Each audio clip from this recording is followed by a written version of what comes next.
Section 1. First, you have some time to look at questions 1 to 7.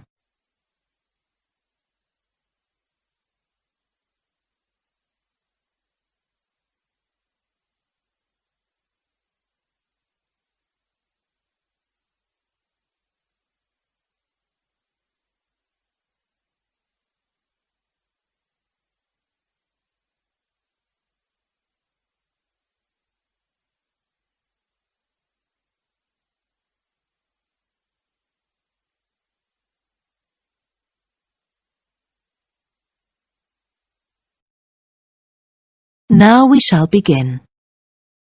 You should answer the questions as you listen because you will not hear the recording a second time. Listen carefully and answer questions 1 to 7. Good evening. I've been asked to speak to you about the proposed plan for the improvement of our town center. As you know, there was extensive community consultation before the designers were engaged. I'm sure you'll agree that a great many of your concerns have been acknowledged and incorporated into the draft plan that you see before you. Firstly, you'll notice that the existing supermarket has been enlarged. It's the biggest building you see on the plan, on the south side of the Main Street Mall. You can see that the part of Main Street in the town center has been turned into a pedestrian mall. We're planning extensive plantings of shrubs and small trees to provide shade. There will be plenty of parking for supermarket shoppers on the west side of the building and a few spaces to the south facing the park. The park will not be touched except for the addition of a small artificial lake, which we hope will attract ducks and other bird life. We've taken into account your petition not to expand the tavern. I know some of you wanted it removed from the town center altogether, so it will be discreetly screened from public view by more trees. The existing car park at the rear of the tavern will remain. Opposite the tavern, on the other side of Main Street, there will be a covered market. The Saturday Farmers Market is hugely popular, but stallholders have suffered from a lot of bad weather recently. We think everyone will be happy with this part of the redevelopment. These two rectangular buildings here, in the middle of the plan, are new. We plan to demolish the existing shops, some of which are unsound anyway, and put up these two modern buildings instead. The one across Bay Road from the market will house boutiques, delicatessens, and other specialty shops all under one roof. The other one to the west will contain offices, so you'll have convenient access to all the professionals in town inside one building. The swimming pool will remain where it is, of course. The school is a major user of the pool, so to make it safer for students to cross Swan Road, a pedestrian crossing will be installed in front of the school gymnasium. You can see we've planned a gap in the trees here on the Main Street Mall, so that students will be able to walk across the Main Street Mall straight to the pool. Another pedestrian crossing to the west of the pool will give students and other users safer access to the new library here. Library users will be able to share the supermarket parking. We expect that Swan Road may become a busier thoroughfare once the Main Street has been converted to pedestrians only, but we'll address that issue in the second stage of the development. In the meantime, the east end of Swan Road will be converted into a public car park, here, between the council building and the market. Before you hear the rest of the conversation, you have some time to look at questions 8 to 10.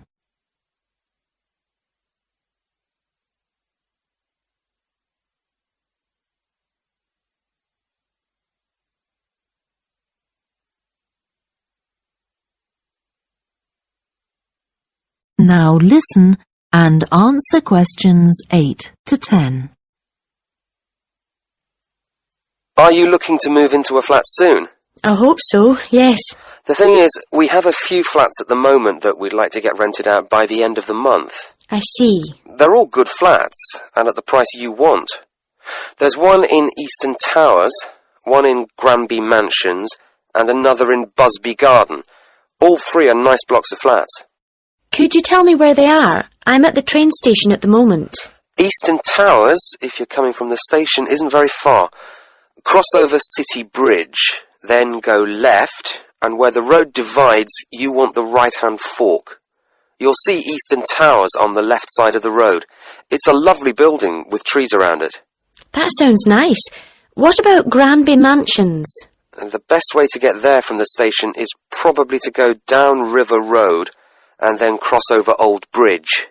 The road bends to the right round the park, and if you follow along, you'll find it there on the left side. That's a great location with lovely views of the park. Very nice. And you said there was one more? Busby Garden, yes. OK, from the station, cross over City Bridge, keep going through the first crossroads until you come to the second crossroads. Busby Garden will be facing you over to the right side. It's very convenient for the shops. Fine, thank you. Well, I'll see you on Saturday. That is the end of section 1. You now have half a minute to check your answers.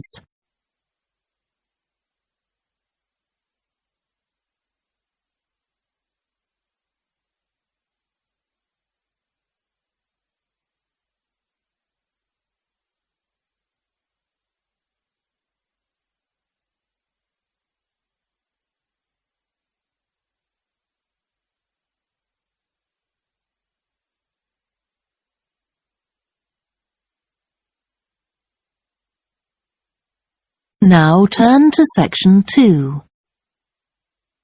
Section 2. First, you have some time to look at questions 11 to 17.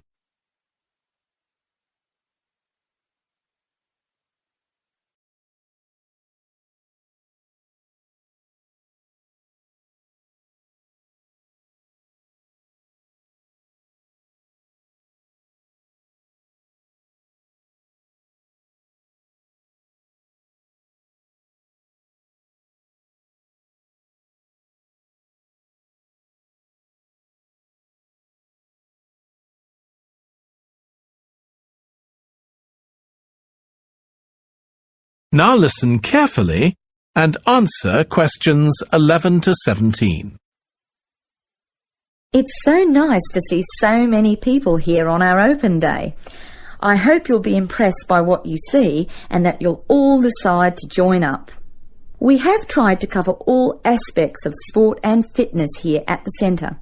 Well, let's start, shall we?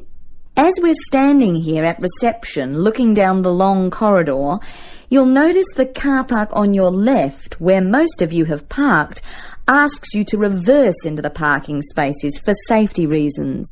Also, this morning, a couple of keen potential members rode their bikes right in through the door instead of leaving their bikes outside there on your right, where the secure bike stands are.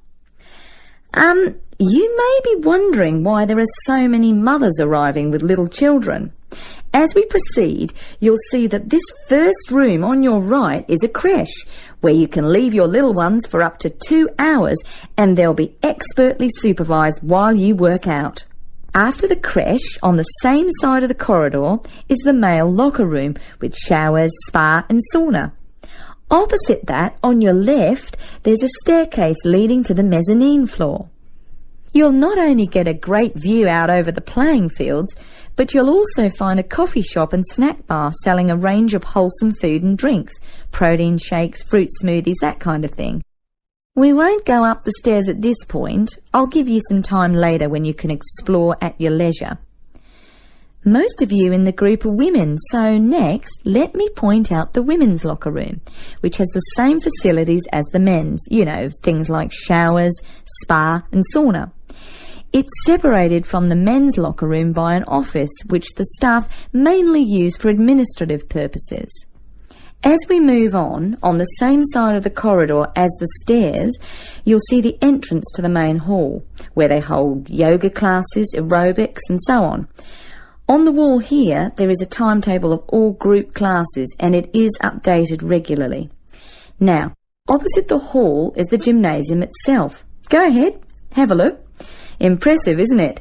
Very spacious, light and airy, with all the most modern equipment. As we continue down the corridor, past the main hall, on the same side, there is a conference room. This is mainly used when the centre is hosting a big sports event of some kind. It gives the officials a quiet place to gather and have meetings and so on. You'll have seen the 400-metre athletics track on your way in, beside the car park. We have some pretty big athletics conventions here. Well, after a strenuous workout, I bet there's nothing you'd like more than a swim in the aquatic complex. But first, these rooms on our right are all part of the sports medicine clinic, where you have access to a doctor, physiotherapist, massage therapist, podiatrist, and even a sports psychologist if you need one. Of course, you'll need to make appointments, but if you have any questions, just pop in and see the clinic receptionist and she'll help you out. OK, let's go through the turnstile ahead of us. And here we are, in the aquatic centre.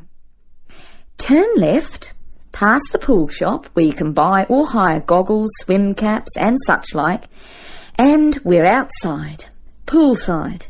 Beautiful, isn't it? Especially on a day like today.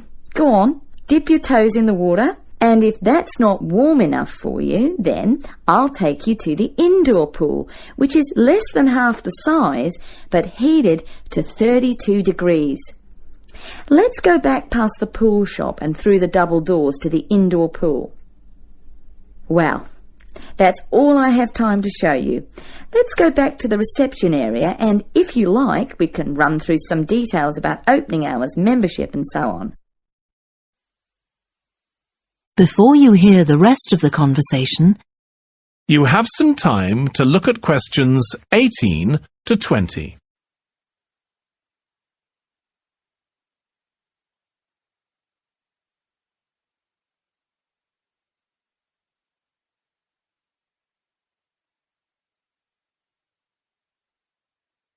Now listen and answer questions 18 to 20. Now, the area occupied by Hollylands is rather large, and we don't want people to get lost, so I'll just give you a few pointers to help you orientate yourselves.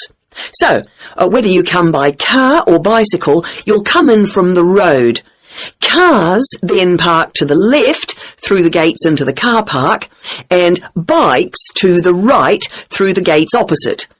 Cyclists in particular might be feeling thirsty at this point, and you can get a drink from the machine at the end of the bike park, halfway to the museum entrance. You can enjoy your drink in the picnic area, which is opposite the car park. For anyone who doesn't have a mobile phone, there are payphones at the far end of the picnic area. Over at the opposite end of the picnic area, across the path, are the toilets. Next to them, and just to the right of the entrance to the main museum, is the first aid room, which we hope you won't need, but it's there in case you do. If you have any queries, please go to the manager's office, which is behind the picnic area. And last but not least, you'll need to buy your tickets or show your group pass to the ticket office on the left of the museum entrance. OK, I'll pause there. Are there any questions at this point?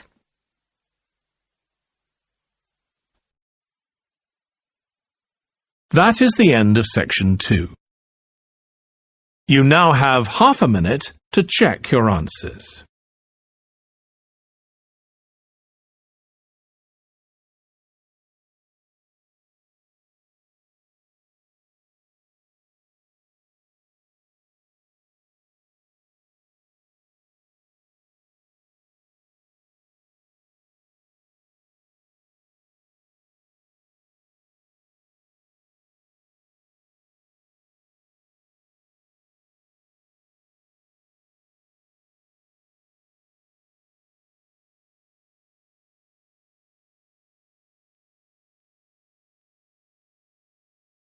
Now turn to Section 3.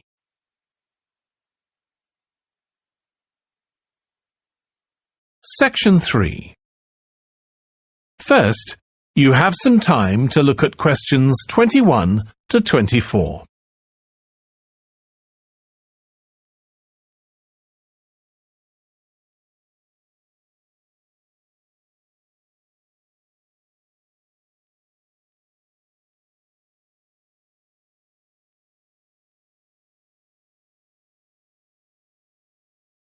Now listen carefully and answer questions 21 to 24. Now, let me just tell you a bit about what you can see in the sculpture park. If you look at your map, you'll see the visitor centre, where we are now, at the bottom, just by the entrance. Since we only have an hour, you might not be able to get right around the park, but you can choose to visit some of the highlights. You might like to take a look at the Joe Tremaine sculptures, which are displayed on this side of the upper lake, just behind the Education Centre and near the bridge. They're really impressive, but please remember not to let your children climb on them. One of our most popular exhibitions is the Giorgio Catalucci bird sculptures. They're just across the bridge on the north side of the lower lake. I love the way they're scattered around in the long grass beside the lake, looking as if they're just about to take to their wings. You could also go to the garden gallery. It's on this side of the upper lake. From the visitor centre, you go to the education centre, then keep on along the path and you'll see it on your right. There's an exhibition of animal carvings there which is well worth a look. We also have the Longhouse. That's quite a walk. From here, you go to the bridge and then turn left on the other side. Soon you'll see a winding pathway going up towards the northern boundary of the park. Go up there and you'll find it at the top. They have some abstract metal sculptures that are well worth seeing if you have time. Okay, well, now, if you... Before you hear the rest of the discussion, you have some time to look at questions 25 to 30.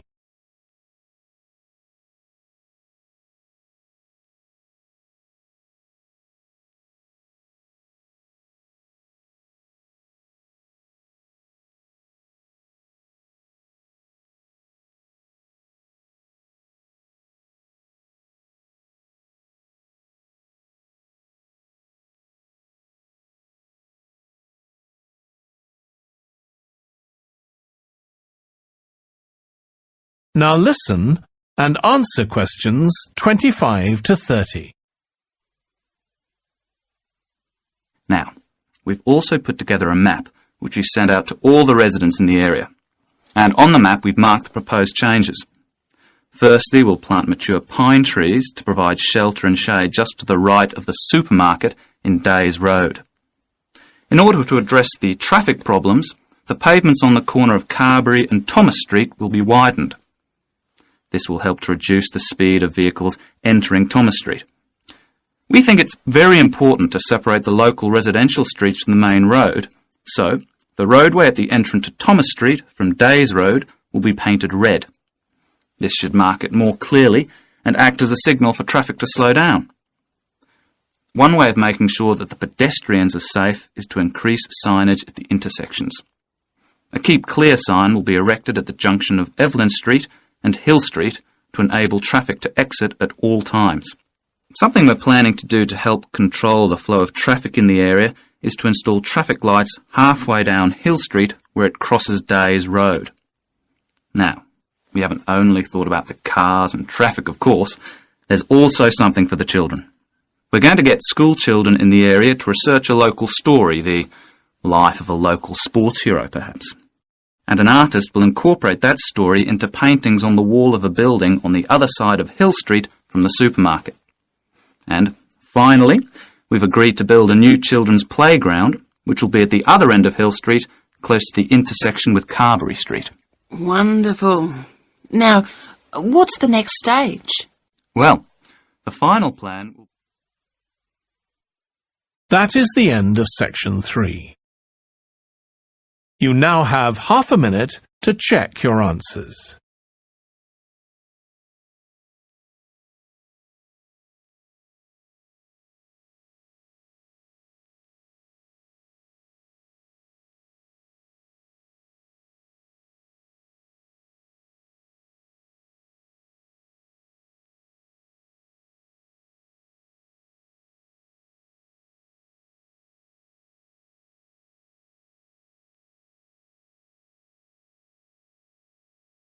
Now turn to section 4.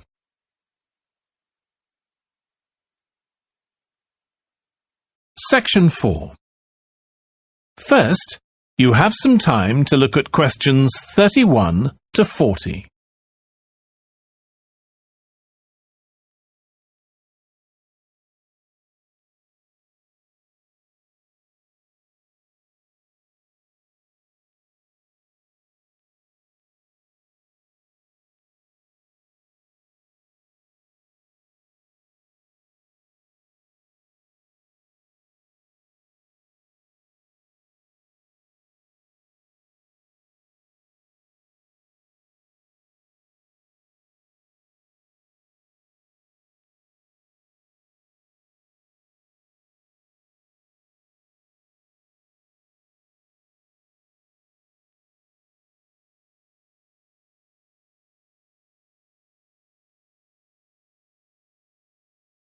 Now listen carefully and answer questions 31 to 40. Now, if I can just show on this wall map here where they all are, you might like to go and have a look round. If you come into the main university entrance, at the first junction, you'll find that Brown Hall is on the corner opposite the theatre. So you're nice and near the station here, though I think it can get a bit noisy with traffic. The same applies to Blake Residence, which is directly facing the junction to the university entrance. These halls are often used by medical students and such like, as they're out all day, so don't notice the noise. Anyway, if you then walk along Campus Road towards the main circle, you'll see the library on the corner, and Queen's Building is just past that as you head north. You will find that it is quieter here, and you may get fewer visitors. By the way, the circle is quite a feature of the campus, as it's set into the hills and has a brand new sports center in the middle. It's worth going to look around it. Now, the Parkway Flats are on the opposite corner to the library, facing the circle, as you head towards the main buildings. The main buildings are only about a 5-minute walk from here, and places in these halls go quickly, so my advice is to reserve your place as soon as possible. Then Temple Rise is inside the circle, next to the sports center, but further from the main university buildings. Now, if you'd like to go off and physically look...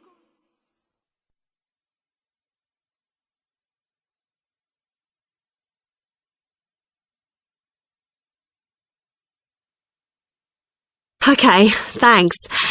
How can I get from here to Hackney, then? Right, well, you can choose.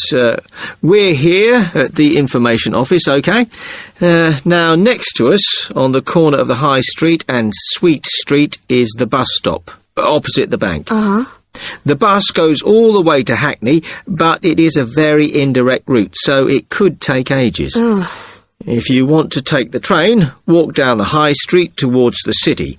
Go past the bank, and on your left is the station, just before you get to the post office. There's a mainline service to Hackney Wick, so if you need to get into the centre of Hackney, you may need to pick up a bus when you get there. Opposite the post office, on the corner of Hart Lane, is the tube entrance. You'll see the big signs.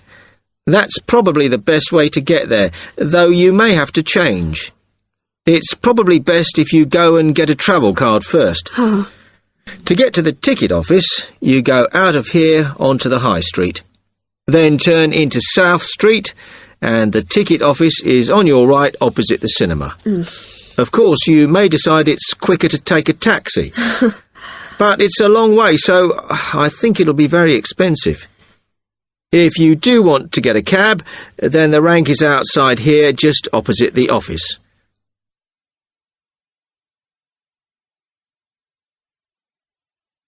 That is the end of section 4. You now have half a minute to check your answers.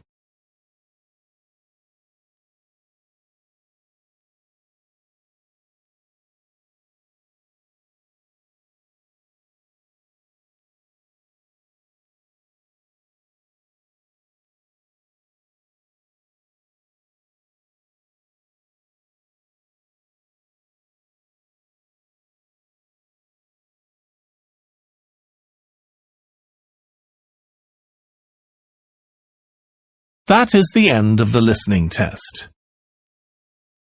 In the IELTS test, you would now have 10 minutes to transfer your answers to the answer sheet.